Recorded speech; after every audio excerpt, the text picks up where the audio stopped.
आप सुन रहे हैं एक हैरत अंगीज दास्तान जो बनी इसराइल के एक इबादत गुजार से मंसूब है। ये किस्सा हजरत मूसा अलैहिस्सलाम के जमाने का है और उसमें छिपा है सब्र, रिजा और अल्लाह की रहमत का वो राज जो समझकर इंसान हैरान रह जाता है। बनी इसराइल में एक इबादत गुजार था। उसने पहाड़ की खुआ में अपना मस्किन बना रखा था। वो लोगों की आंखों से अवजुहल था। लोग उसकी नजर से दूर थे। उसके करीब पानी का एक चश्मा था जिससे वो वुजू करता, अपनी तश्नगी दूर करता और नबातात से अपनी गजा हासिल करता था। दिन को रोजे से रहता और रात अल्लाह की इबादत में गुजारता। उसका हर पल और हर लम्हा इताअत और बंदगी की नजर होता था। चुनाचा सादत व कामरानी के आसार उसके चेहरे से नुमायां थे। हजरत मूसा अलैहिस्सलाम को उस इबादत गुजार की खबर हुई। आप एक दिन उसके पास पहुंचे, लेकिन उसे नमाज और जिक्र व अज़कार में मशगूल देखकर वापस चले गए। फिर रात को उसके पास गए तो उसे अजीज व गफ्फार रब्बिल आलमीन के दरबार में सरगोशी और मुनाजात में मगन पाया। हजरत मौसा ने कहा, जनाबे वाला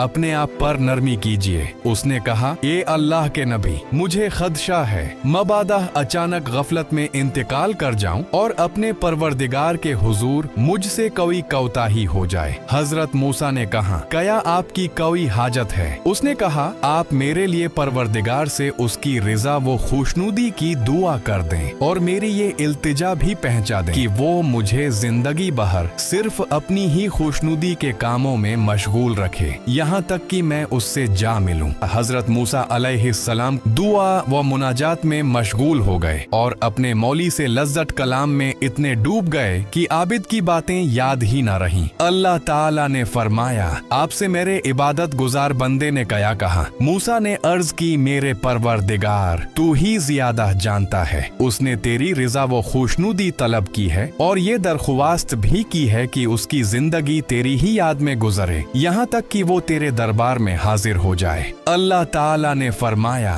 ए मूसा, उस इबादत गुजार के पास जाइए और कहिए कि रात दिन जितनी इबादत चाहे कर ले, है वो बहरहाल जहन्नमी, क्योंकि मेरे सहीफे में उसका नाम गुनाहगारों की फिहरिस्त में दर्ज है। मूसा अलैहिस्सलाम आबिद के पास गए और फैसला सुना दिया। आबिद ने कहा, सुबहान अल्लाह, मैं अपने परवरदिगार के फैसले को खुश आमदीद कहता हूँ। हर चीज मेरे परवरदिगार के फैसले के मुताबिक रवां दवां है। उसके हुक्म को कोई टाल नहीं सकता। और जोर जोर से रोने लगा। फिर बोला, ऐ मूसा, मेरे परवरदिगार के जाह वो जलाल और इज्जत वो शान की कसम, मैं उसके दर से पलटने वाला नहीं और इस फैसले को सुनकर हरगिज मायूस नहीं, बल्कि अब अपने परवरदिगार से मेरी मोहब्बत दुबाला हो गई है। दोबारा मूसा अलैहिस्सलाम मुनाजात में मशगूल हुए और अर्ज की, मेरे रब, जो कुछ तेरे इबादत गुजार बंदे ने कहा है उससे तू अच्छी तरह वाकिफ है। अल्लाह ने फरमाया, मेरे इस बंदे को ये खुशखबरी सुना दीजिए कि वो जन्नती है। मेरी रहमत ने उसे जा लिया है। उसे ये भी बता दीजिए कि उसने मेरा ये खुश कुन फैसला अपने सब्र और रिजा के एवज हासिल किया है, क्योंकि मेरा साबिका कड़वा फैसला सुनकर भी वो ची बह जबीन नहीं हुआ। अगर वो आसमान और जमीन बहर गुनाह साथ लाए तब भी मैं उसे बख्श दूंगा। मैं करीम और गफ्फार हूँ। जब मूसा अलैहिस्सलाम ने ये खुशखबरी आबिद को सुनाई तो वो सजदे में गिर गया और परवरदिगार की हमदो सना करने लगा। फिर इसी तवील सजदे में उसने जान जाने आफरीन के हवाले कर दी। बस यही है उस आबिद का सबक, रिजा, सब्र